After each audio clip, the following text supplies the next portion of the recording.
here. Arthur did not return. He's been AFK for over 20 minutes, so we just gave Elazer a walkover.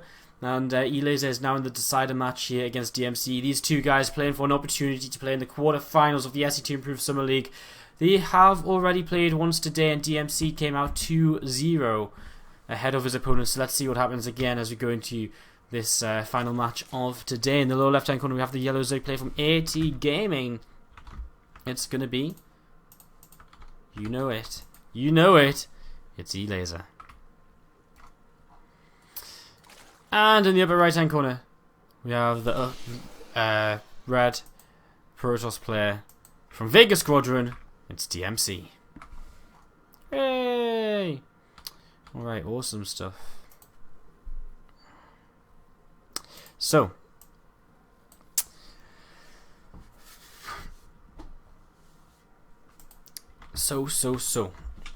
What is up, guys? So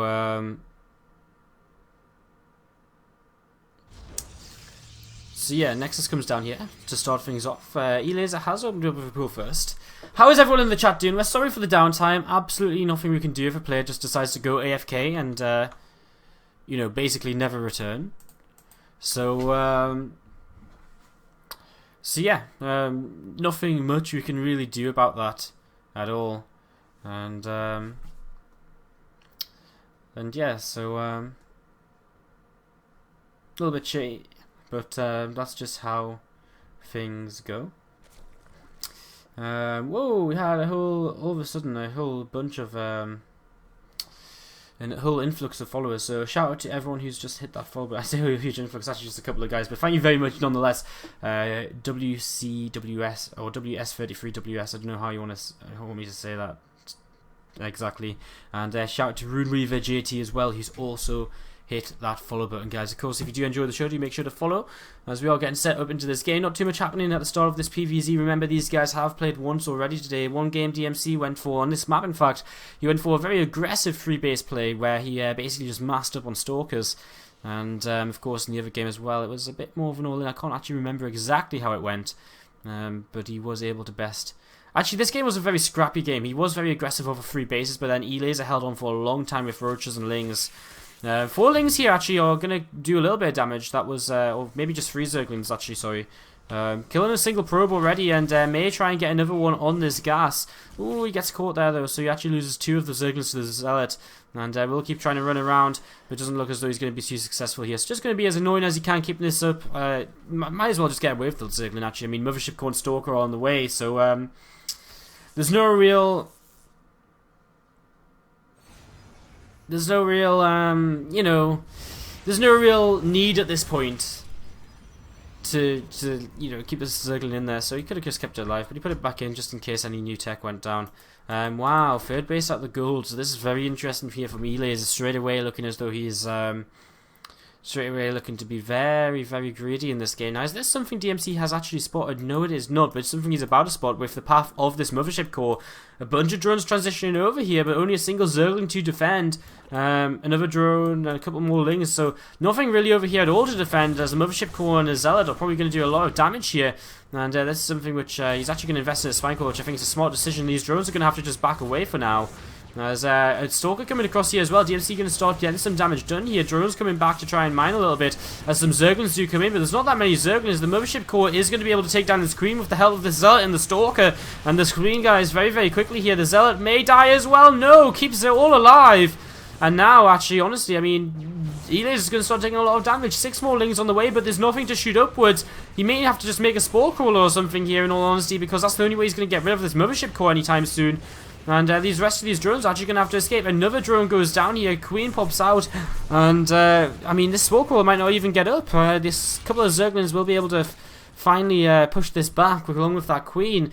But some major damage done here. 4 workers just for a single Zealot so far. This has been a great opening by DmC, who is going to follow this up with a robotics facility. So, he has actually opened in some more Stalkers here, so he's going to keep up his aggression, and why not, before Zergling Speed is out here, which is still some way away, because Elazer has yet to actually start mining gas. Before Zergling Speed is out, you know, these Stalkers can basically just micro forever, so this is going to be really nice. He's going to be able to keep on being aggressive here and just do a little bit of extra damage, pick off a couple more lings, maybe get the queen here. Spinecrawler relocates, and now he loses the queen. And Elazer is just completely fallen apart at the start of this game. The Spinecrawler is now going to take some damage. There's 3 extra Zealots coming in, and they're actually going to help out a lot because the Spinecrawler is probably going to fall here very quickly, and it does fall, and the Zerglings just aren't enough right now. Another Spinecrawler is killed off here, and still under attack. Elazer just cannot do anything, and Immortal All-In is going to follow this up as the Immortals start coming out of the Robo. And what an absolute disaster this first game here has been for Elazer in this series. And DmC just looking way too good against his opponent for the second time here today. And Elazer, I mean, he loses the gold base, he loses his third. How does he hope to hold on an Immortal All-In without a third base to get lava from? I don't know, and this was such a minimal investment from DmC. He's a bit supply blocked right now, but 4 Stalkers and 4 Zealots was all he used there, and he actually keeps everything other than 1 Zealot alive. So he's lost a Zealot and a Probe. Look at that resources lost, it's insane. Such an efficient trade, such an efficient opening here for DmC. So.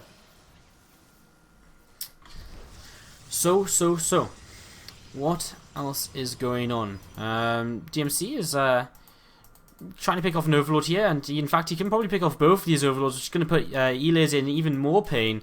Elazer does find a pylon, so he's going to be able to take that down, starting to retake his third base in a bit more of a normal position. As DmC does begin to move out just a little bit, warping in some more sentries and another Immortal coming forward. These sentries and Stalkers will keep moving forward as well, so continue to move forward. So 2 Overlords going to go down here, and Elazer is just going to be kicking himself. You know, what else can go wrong for him in this game?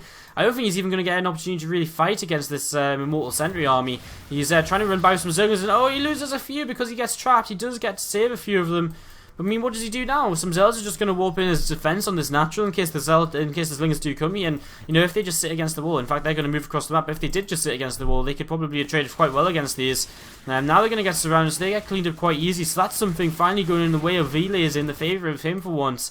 As this army does move towards this third base down here, and Elazer is just not going to be in position to deal with it at all. Trying to attack now onto this natural wall. 4 sentries warped in to be able to deal with this, but I mean the third base is completely unprotected here. This whole army is just going to come in and start picking this off, and I mean Elazer is just going to have to cancel this. No way can he hold on. As he's picking off more Zealots which are being streamed across the map. Another pylon is on the way in here. This army just continues moving forward though, and I mean he's about to get 1-1, but it's still not quite there, so it's a little bit longer before that comes in. There's a Warp Prism available as well for extra reinforcements, a ring of force fields to keep these units safe, and DmC is looking as though he's just going to take down everything here. These extra Zealots are going to be warped in, they're going to work so well against the Zerglings. 1-1 is about to kick in for Elazer, but it's just a little bit too late. He's just a little bit too far behind here to really recover from this scenario, and well, I mean, just a couple more drones and Lings being picked off here. Some Lings continue to try and come in, surround. A bunch of drones coming in as well, but Force Field blocks them off and helps DmC just trade a little bit better. GG called, and Elazer is going to be a little bit upset at that game, I would imagine, because that is not the way he was going to be hoping that would go at all. I can promise you that.